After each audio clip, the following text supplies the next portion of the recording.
नमस्कार, आप देख रहे हैं डीडी न्यूज। मैं हूं आंचल गुलाटी गुंबर और आगे बढ़ने से पहले एक नजर सुर्खियों की तरफ। बांग्लादेश की कमान अब मोहम्मद यूनुस के हाथ। खालिदा जिया समेत कई विपक्षी नेता रिहा। वहीं भारत अपने राजनयिकों के जरिए लगातार भारतीय नागरिकों के संपर्क में।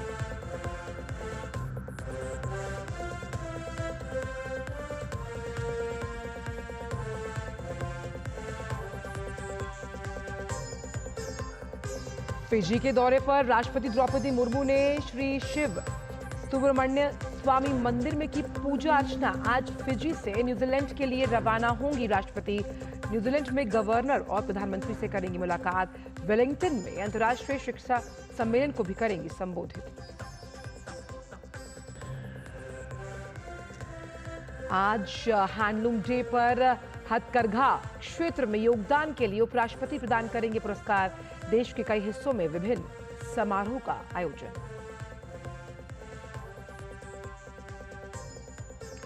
शराब नीति मामले में अरविंद केजरीवाल की जमानत के खिलाफ ईडी की याचिका पर आज हाईकोर्ट में सुनवाई। ईडी ने निचली अदालत के फैसले को दी चुनौती।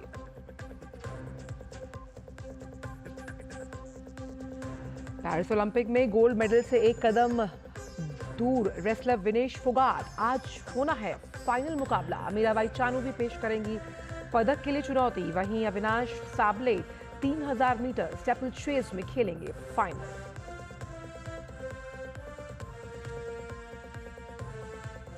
और भारत श्रीलंका में 3 मैच की सीरीज के आखिरी और निर्णायक मुकाबले होने हैं आमने सामने। भारत सामने के करो या मरो की स्थिति में।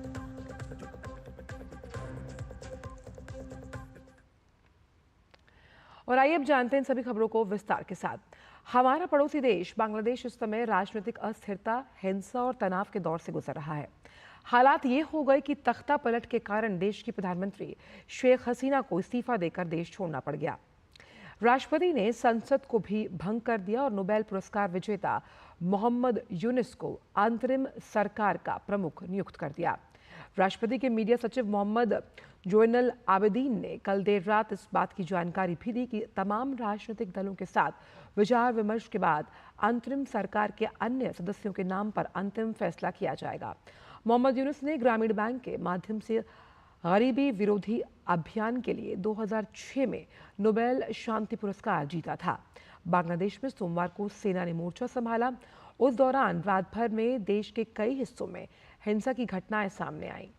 जुलाई के मध्य में जारी अशांति के कारण बांग्लादेश में मृतकों की संख्या बढ़कर 440 तक पहुंच गई।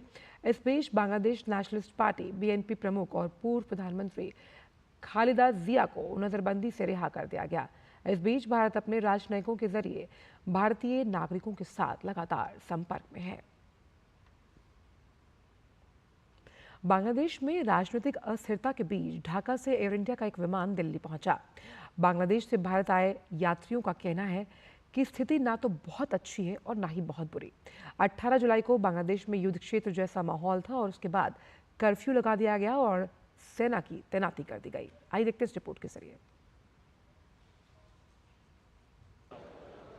Situation is not so good, not so bad. The interim government has taken the control of the country, and we do not know what comes next, but we hope for a better outcome. 18th July, I saw it was like a war zone in Bangladesh near my office in Uttara, and after that there was a curfew, and there were army and people getting killed in front of my eyes. Massacres happen over there. बहुत से student मारा गया 1000 के ऊपर। वो ये unofficially counting है और ऑफिशियली वो बता रहे हैं कि 200 plus, but unofficially that was 1000 plus. वहीं विदेश मंत्रालय ने एक एडवाइजरी जारी की जिसके तहत भारतीय नागरिकों से लीबिया के गैर जरूरी यात्रा न करने के लिए ये कहा गया है एडवाइजरी में। और लीबिया की वर्तमान स्थिति के आकलन के बाद सरकार ने ये निर्णय लिया। लीबिया में रह रहे भारतीय नागरिकों को सावधानी बरतने, सड़क मार्ग से दूसरे प्रांतों की यात्रा न करने और आपातकालीन फ़ोन नंबर 992046 पर त्रिपोली स्थित भारतीय दूतावास के संपर्क में रहने की सलाह दी गई। इससे पहले मंत्रालय ने 23 मई 2016 को भारतीय नागरिकों की लीबिया यात्रा पर प्रतिबंध लगाया था। और अब बात संसद की। लोकसभा में आज वित्त विधेयक 2024 पर आगे की चर्चा होगी। वित्त मंत्री निर्मला सीतारमण फिर इस पर चर्चा का उत्तर भी देंगी और उसके बाद ये बिल पारित होगा।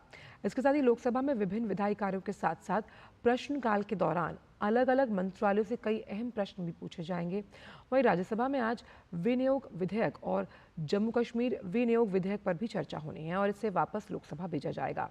लोकसभा में सोमवार को विनियोग विधेयक पारित किया जा चुका है। उसके साथ ही राज्यसभा में विभिन्न विधायी कार्यों के साथ साथ प्रश्नकाल के दौरान अलग अलग मंत्रालयों से कई अहम प्रश्न भी पूछे जाएंगे।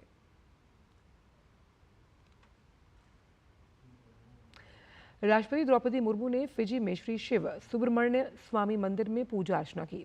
श्री शिव सुब्रमण्य स्वामी मंदिर नाडी नदी के पास स्थित है। दक्षिणी गोलार्ध में ये अपनी तरह का सबसे बड़ा मंदिर है। ये मंदिर भगवान मुरुगन को समर्पित है। मंदिर में पारंपरिक द्रविड़ वास्तुकला का अद्भुत दृश्य देखने को मिलता है। इसके बाद राष्ट्रपति 3 देशों की यात्रा के दूसरे चरण में न्यूजीलैंड के लिए रवाना होंगी। इस दौरान वे गवर्नर जनरल सिंडी किरो के साथ द्विपक्षीय बैठक करेंगी और प्रधानमंत्री क्रिस्टोफर लक्सन से भी मुलाकात होनी है। राष्ट्रपति वेलिंगटन में एक अंतर्राष्ट्रीय शिक्षा सम्मेलन को भी संबोधित करेंगी और ऑकलैंड में भारतीय समुदाय के लोगों को भी संबोधित करने का कार्यक्रम है।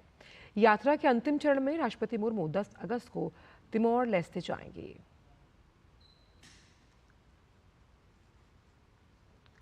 सुप्रीम कोर्ट ने पंजाब और हरियाणा हाई कोर्ट के उस आदेश पर स्वतः संज्ञान लिया जिसमें हाई कोर्ट ने सुप्रीम कोर्ट की आलोचना की थी। चीफ जस्टिस DY चंद्रचूड़ की अध्यक्षता वाली 5 जजों की संवैधानिक पीठ इस पर आज सुनवाई करने वाली है। असल में पंजाब और हरियाणा हाई कोर्ट के जस्टिस राजबीर सहरावत ने 17 जुलाई को दिए अपने आदेश में एक केस में हाई कोर्ट की ओर से शुरू की गई अवमानना की कार्रवाई पर रोक लगाने के लिए सुप्रीम कोर्ट की आलोचना की थी। जस्टिस सहरावत ने अपने आदेश में कहा था कि हाई कोर्ट सुप्रीम कोर्ट का कोई अधीनस्थ कोर्ट नहीं है। हाई कोर्ट द्वारा शुरू की गई अवमानना की कार्रवाई में दखल देते वक्त सुप्रीम कोर्ट को एहतियात बरतनी चाहिए। दिल्ली की शराब नीति केस में जेल में बंद अरविंद केजरीवाल की जमानत पर आज फिर हाई कोर्ट में सुनवाई होनी है। ईडी ने निचली अदालत के फैसले को चुनौती दी है।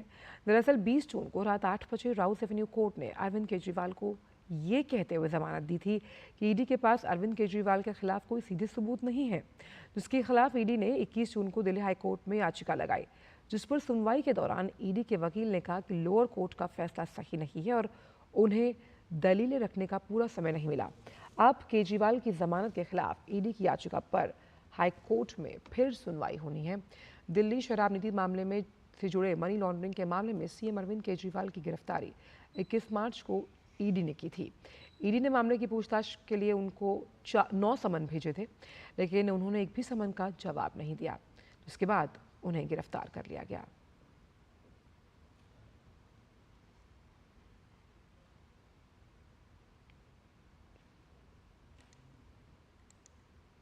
उत्तर प्रदेश के मुख्यमंत्री योगी आदित्यनाथ ने अयोध्या में मिल्कीपुर विधानसभा चुनाव की तैयारियों को लेकर चुनाव प्रभारियों और पार्टी पदाधिकारियों के साथ समीक्षा बैठक की। चुनाव को लेकर उन्होंने बूथ प्रबंधन पर विशेष जोर दिया। योगी ने हर घर तिरंगा अभियान को लेकर पार्टी पदाधिकारियों को हर परिवार से संपर्क स्थापित करने का निर्देश दिया और साथ ही ये भी कहा कि कार्यकर्ता और पदाधिकारी हर हाल में आम लोगों से जुड़े और विकास के मुद्दे लोगों तक पहुंचाएं। इस बात पर भी जोर दिया गया कि कार्यकर्ता विपक्ष को गुमराह करने के लिए राजनीति से बचें और इस तरह से जवाब ना दिया जाए और इसके लिए पदाधिकारियों को भी सक्रिय रहना होगा, क्योंकि लोकसभा चुनाव में विपक्षियों ने जनता को धोखा दिया। सीएम ने कहा कि संविधान की रक्षा भाजपा सरकारों के समय की गई थी। कांग्रेस के समय में अनेक चुनी हुई सरकारों को बर्खास्त किया गया। सीएम ने कार्यकर्ताओं से कहा कि विपक्षियों के दोहरे रवैये की पोल जनता के सामने खोले। और अब एक नजर पेरिस ओलंपिक से जुड़ी खास खबरों पर।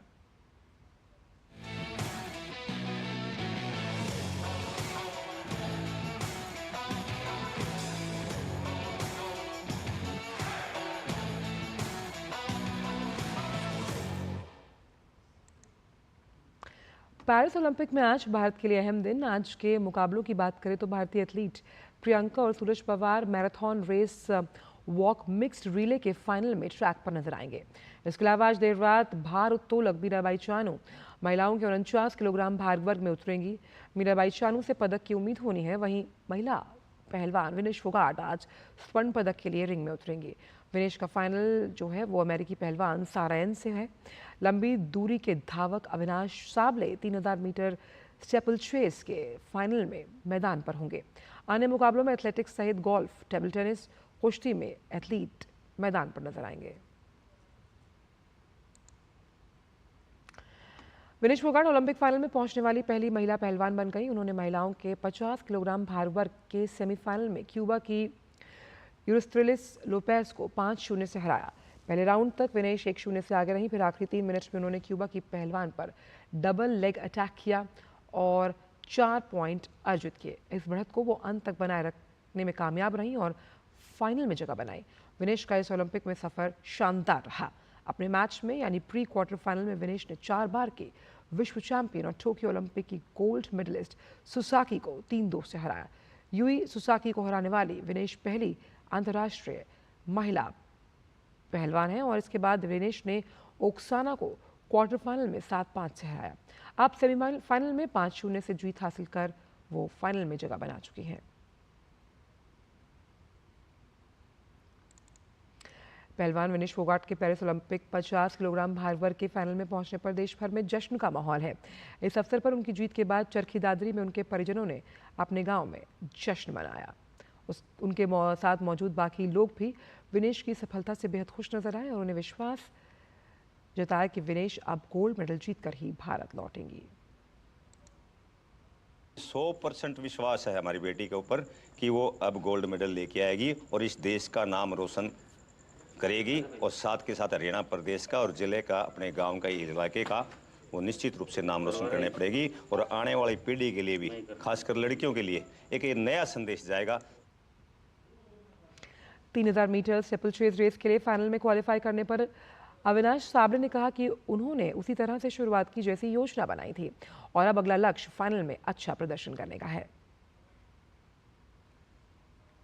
जो प्लान किया था उसके हिसाब से स्टार्ट किया था और रेस अच्छी थी।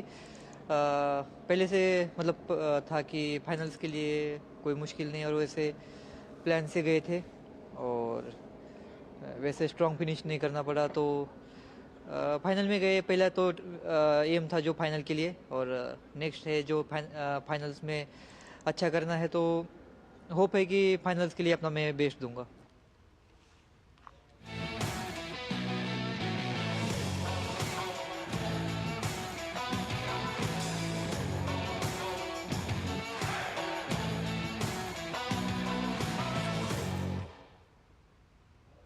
और अब बात करते हैं हैंडलूम डे से जुड़ी हुई।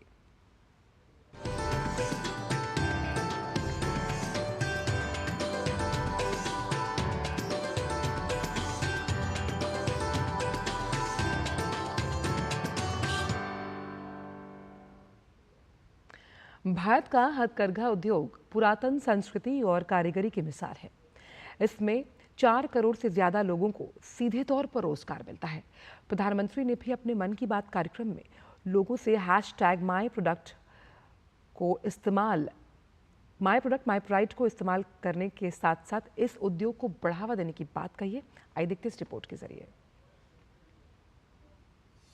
स्वदेशी की भावना से भरा हुआ देश का हथकरघा उद्योग पुरातन संस्कृति और कारीगरी की मिसाल है, जो दुनिया भर में भारत के कुटीर उद्योग को एक अलग पहचान देता है। कपड़ा उद्योग देश में रोजगार सृजन के सबसे बड़े स्रोतों में से एक है। इसमें 4.5 करोड़ से अधिक लोगों को सीधे तौर पर रोजगार मिला हुआ है, जिनमें बड़ी संख्या में महिलाएं और ग्रामीण आबादी शामिल है। 1905 में स्वदेशी आंदोलन की शुरुआत की याद में हर साल 7 अगस्त को राष्ट्रीय हथकरघा दिवस मनाया जाता है। बुनकर समाज का हम सोशल सिक्योरिटी का पूरा ध्यान रखे हुए हैं। मोदी सरकार ने, मोदी जी ने उन्हें केवल बीमा से उनको बीमित नहीं किया है, उनके पारिवारिक सुरक्षा को भी देख रहे हैं, उनके बच्चों की पढ़ाई की भी चिंता कर रहे हैं, उनको डिप्लोमा और डिग्री का मुफ्त ट्रेनिंग भी दे रहे हैं, और जो बुनकर होते हमारी बहन और भाई, उनके बने हुए कपड़ों को विदेश तक मार्केट दे रहे हैं। ये मोदी ने किया, ये पहले नहीं था। मैं आपको बता सकता हूं कि आने वाले दिन में हैंडलूम बढ़ेगा। 2015 में भारत सरकार ने इस दिन को राष्ट्रीय हथकरघा दिवस के रूप में मनाने का फैसला किया। इस अवसर पर प्रधानमंत्री नरेंद्र मोदी ने जोर देते हुए कहा कि हथकरघा गरीबी से लड़ने का एक साधन हो सकता है, ठीक उसी तरह जैसे स्वदेशी आंदोलन स्वतंत्रता संग्राम में एक साधन था। पीएम मोदी ने अपने मन की बात कार्यक्रम में एक नए hashtag my product my pride के इस्तेमाल के लिए भी लोगों को प्रेरित किया। कई निजी कंपनियां भी एआई के माध्यम से हैंडलूम उत्पाद और सस्टेनेबल फैशन को बढ़ावा दे रही है। मुझे ये देखकर भी अच्छा लगा कि बहुत से लोग अपने यहाँ के ऐसे लोकल प्रोडक्ट्स को पॉपुलर बनाने में जुटे हैं।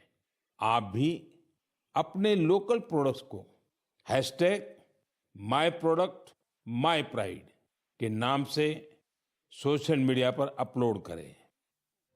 हरियाणा के रोहतक में महिलाएं आत्मनिर्भर भारत की मिसाल पेश कर रही हैं। पीएम ने मन की बात के माध्यम से इन महिलाओं के सेल्फ हेल्प ग्रुप उन्नति के बारे में जानकारी दी और इनकी प्रशंसा भी की। भारत हमेशा से अपने उच्च गुणवत्ता वाले हथकरघा के लिए जाना जाता रहा है और इसके परिणाम स्वरूप इसके उत्पादों का निर्यात 5वीं शताब्दी ईसा पूर्व में भी किया जाता था। भारत के विभिन्न हिस्सों की अलग अलग शैलियां हैं। उनमें से कुछ हैं मध्य प्रदेश के बाग, बाटिक, चंदेरी और माहेश्वरी, उत्तर प्रदेश के वाराणसी ब्रोकेड, जरदोजी, चिकनकारी गुजरात से पटोला, भुजोडी, अजरक, बंधेज, तंगालिया, आशावली और कच्छ और काठियावाड़ कढ़ाई और असम और मणिपुर से फेनेक और तोंगम जैसे पारंपरिक डिजाइन। भारतीय हथकरघा में इस्तेमाल की जाने वाली कुछ तकनीकें हैं बुनाई, कढ़ाई, रंगाई, छपाई आदि। आज भारत के हथकरघा और हस्तशिल्प सहित कपड़ा उत्पाद 100 से अधिक देशों को निर्यात किए जाते हैं, जिनमें से संयुक्त राज्य अमेरिका, यूरोपीय संघ और ब्रिटेन भारत के कपड़ा और परिधान निर्यात का लगभग 47% हिस्सा हैं। Bureau report, DD news. कानून के जरिए वक्फ संपत्तियों के प्रबंधन को आधुनिक बनाने की मांग लंबे समय से की जा रही है। मुस्लिम समाज न केवल इसे आधुनिक बनाने की मांग कर रहा है, बल्कि ये भी कह रहा है कि वक्फ बोर्ड को जो असीमित अधिकार मिले थे उसमें बदलाव बहुत जरूरी है। देखिए इस रिपोर्ट के जरिए। कानून के जरिए वक्फ संपत्तियों के प्रबंधन को आधुनिक बनाने की मांग लंबे समय से की जा रही है। अब वक्फ कानून में बदलाव को लेकर सियासी गलियारों में चर्चा है कि सरकार इसमें बदलाव करने की तैयारी कर रही है। मुस्लिम समाज न केवल इसे आधुनिक बनाने की मांग कर रहा है, बल्कि इसमें महिला अधिकारों की रक्षा सुनिश्चित करने और केंद्रीय समिति और वक्फ बोर्ड में उचित प्रतिनिधित्व की मांग भी करता आ रहा है। उनका कहना है कि पहले के कानून से वक्फ बोर्ड को जो असीमित अधिकार मिले थे उसमें बदलाव बहुत जरूरी है। सरकार जो कदम उठाने जा रही है इसमें अमेंडमेंट के लिए, वो मैं समझता हूं कि एक अच्छी दिशा में वो होगा और उससे मुसलमान कौम को फ़ायदा ही होना चाहिए। अगर वक्फ बोर्ड को एम्पावर किया जाए तो ये आम इंसान जो है, जो आम मुस्लिम जो हिंदुस्तानी है, उसको एक फ़ायदा मिल सकता है कि इसमें जो चेंजेस होने वाली है या इसकी अमेंडमेंट जो होने वाली है वो किसी हद तक, मतलब बहुत हद तक वो सही है। मुस्लिम समाज का ये भी कहना है कि मुकदमेबाजी को कम करना, राजस्व विभाग के साथ प्रभावी समन्वय करना और न्यायाधिकरण के निर्णयों पर न्यायिक निगरानी प्रदान करना समय की मांग है और इसके लिए कानून में संशोधन होना ही चाहिए। Once a Waqf always a वक्फ, ये है। इसमें तो सुप्रीम कोर्ट का ऑर्डर्स भी है। मैंने एक जगह वक्फ कर दी अपनी कि भाई मेरी ओनरशिप से निकल गए, खुदा की ओनरशिप में चले गए, ये वक्फ हो गई। ये जिस पायस चैरिटेबल काम के लिए उसी में रहेगी। वक्फ ये होता है। वक्फ कानून में बदलाव की मांग वर्षों पुरानी है। सच्चर समिति की 2006 की रिपोर्ट में जो सिफारिशें की गईं, उसमें मुतवल्लियों के नियमन और कामकाज की आवश्यकता पर बल दिया गया है। अभिलेखों का कुशल प्रबंधन, वक्फ के प्रबंधन में गैर मुस्लिम तकनीकी विशेषज्ञता को शामिल करना, वक्फ बोर्डों को प्रशासनिक रूप से मजबूत करने के लिए संगठनात्मक सुधार, ताकि केंद्रीय वक्फ बोर्ड और प्रत्येक राज्य वक्फ बोर्ड में 2 महिला सदस्यों को शामिल किया जा सके। केंद्रीय वक्फ बोर्ड और राज्य वक्फ बोर्ड में संयुक्त सचिव स्तर के अधिकारी की नियुक्ति और वक्फ को वित्तीय लेखा परीक्षा की योजना के तहत लाना शामिल है। साल 2008 के मार्च महीने में राज्यसभा में प्रस्तुत वक्फ पर संयुक्त संसदीय समिति की रिपोर्ट में जो अनुशंसाएं की गईं, उसमें प्रमुख रूप से वक्फ बोर्डों की संरचना में सुधार, राज्य वक्फ बोर्ड के लिए सीईओ के रूप में एक वरिष्ठ स्तर का अधिकारी प्रदान करना, वक्फ संपत्तियों के अनाधिकृत हस्तांतरण के लिए कड़ी कार्रवाई, अपने कर्तव्यों का पालन न करने वाले मुतवल्लियों को कड़ी सजा, रिट क्षेत्र अधिकार के तहत कुछ मामलों को उच्च न्यायालय में ले जाना, वक्फ बोर्डों का कंप्यूटरीकरण और CWC में शिया समुदाय को पर्याप्त प्रतिनिधित्व शामिल है। पुराने वक्फ कानून में सबसे ज्यादा निशाने पर दरगाहें रही हैं, जिनके प्रतिनिधियों का कहना है कि कानून में अब बदलाव होना ही चाहिए। तमाम दरगाहें, क्योंकि most of the properties are belong to the dargah, और हम सबसे बड़े स्टेक होल्डर हैं वक्फ के। दरगाहें विक्टिम है एक तरह से इस वक्फ एक्ट के जो हमें परेशानियाँ उठानी पड़ी हैं। तो मेरा मानना ये है वक्फ एक्ट के अंदर अमेंडमेंट होना चाहिए कि जब तक कि हम बिल को पढ़ ना लें तब तक हमें उस पर कोई राय देने का अधिकार नहीं है। अगर कोई सरकार को हम लोगों ने यही सुझाव दिए हैं कि एक तो जो मौजूदा वक्फ है उसमें एक जो दरगाह हैं उनका एक कहना ये है कि दरगाहों के रिप्रेजेंटेटिव उसमें शामिल नहीं होते हैं वक्फ बोर्ड में, तो उन दरगाह के रिप्रेजेंटेटिव्स को वक्फ बोर्ड की बॉडी में शामिल किया जाए और हमारी बात को भी कहने का हमें अधिकार मिले। वक्फ बोर्ड इस्लामी कानून के तहत धार्मिक या धर्मार्थ उद्देश्यों के लिए विशेष रूप से समर्पित संपत्तियों को अपने अधिकार में रखता है। इन संपत्तियों का प्रबंधन वक्फ बोर्ड या किसी सक्षम प्राधिकारी द्वारा नियुक्त मुतवल्ली द्वारा किया जाता है। वक्फ बोर्ड वर्तमान में देश भर में 9.4 लाख एकड़ में फैली 8.7 लाख संपत्तियों का मालिक है, जिनका अनुमानित मूल्य 1.2 लाख करोड़ है। ये सशस्त्र बलों और भारतीय रेलवे के बाद भारत में तीसरा सबसे बड़ा संपत्ति मालिक है। वक्फ अधिनियम 1995 और उसमें 2013 में किए गए संशोधन का उद्देश्य भारत में वक्फ संपत्तियों का प्रबंधन करना था, लेकिन इसमें खामियों के कारण यह हमेशा मुस्लिम समाज के निशाने पर रहा। अतिक्रमण, कुप्रबंधन, स्वामित्व विवाद और पंजीकरण के साथ ही सर्वेक्षण में देरी जैसी समस्याएं आए दिन सामने आती रहीं, जिसने कानून व्यवस्था के लिए भी गंभीर संकट पैदा कर दिया। Bureau report, DD news. और देश में मेडिटेक इंडस्ट्री और तेजी से आगे बढ़ रही है। इसे लेकर दिल्ली में CII ने ग्लोबल मेडिटेक सम्मेलन का आयोजन किया, जहां केंद्रीय मंत्री डॉक्टर जितेंद्र सिंह ने कहा कि भारत में बढ़ते हुए हेल्थ टूरिज्म से देश की अर्थव्यवस्था और बेहतर होगी। आप देखिए इससे जुड़ी ये खास रिपोर्ट। हमें दीजिए इजाजत। नमस्कार।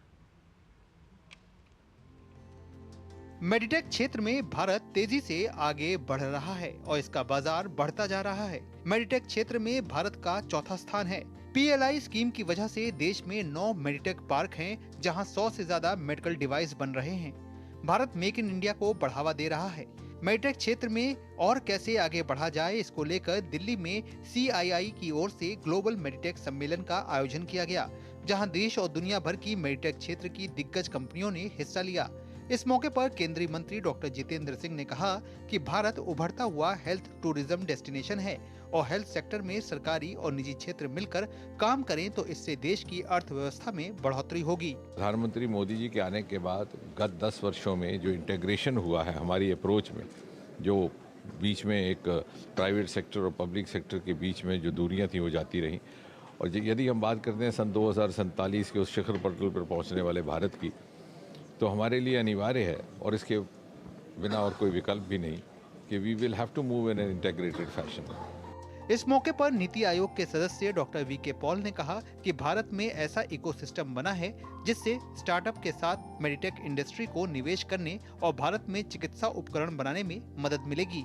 माननीय प्रधानमंत्री जी की लीडरशिप में क्लियर, इम्पोर्टेंट और पाथ ब्रेकिंग स्टेप्स लिए हैं, चाहे वो मेडिकल डिवाइसेस पॉलिसी की बात है, चाहे मेडिकल डिवाइस एंड फार्मा के रिसर्च की बात है, या एक स्कीम है जिसके अंतर्गत जो प्रिप स्कीम कहते हैं, R&D को स्पेसिफिकली कैसे टारगेट करना उसकी बात है, और चाहे हम ये मेडटेक मित्रा एक इकोसिस्टम बनाया गया, या रेगुलेटरी पाथवेज खोले गए, या बायोमेडिकल डिवाइसेस के पार्क बनाए जा रहे हैं, तो एक बहुत ही प्रमोटिव, सपोर्टिव और पार्टनरशिप वाला एक पॉलिसी इकोसिस्टम तैयार हो गया है। आगे चलकर आने वाले दशक में मेडिटेक के क्षेत्र में भारत बहुत तेज़ी से आगे बढ़ेगा।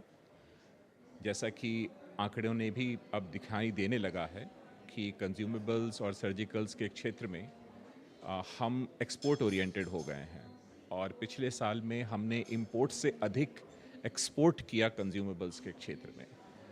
और बाकी जो मेडिटेक जो सेक्टर्स हैं जैसे कि imaging devices, critical care equipment, body implants, इन सब में भी एक्सपोर्ट प्रारंभ हो गया है। जहां एक और PLI स्कीम मेडिटेक इंडस्ट्री को बढ़ावा दे रही है, वहीं भारत रिसर्च इनोवेशन पर काम कर रहा है ताकि मेक इन इंडिया चिकित्सा उपकरण बन सके।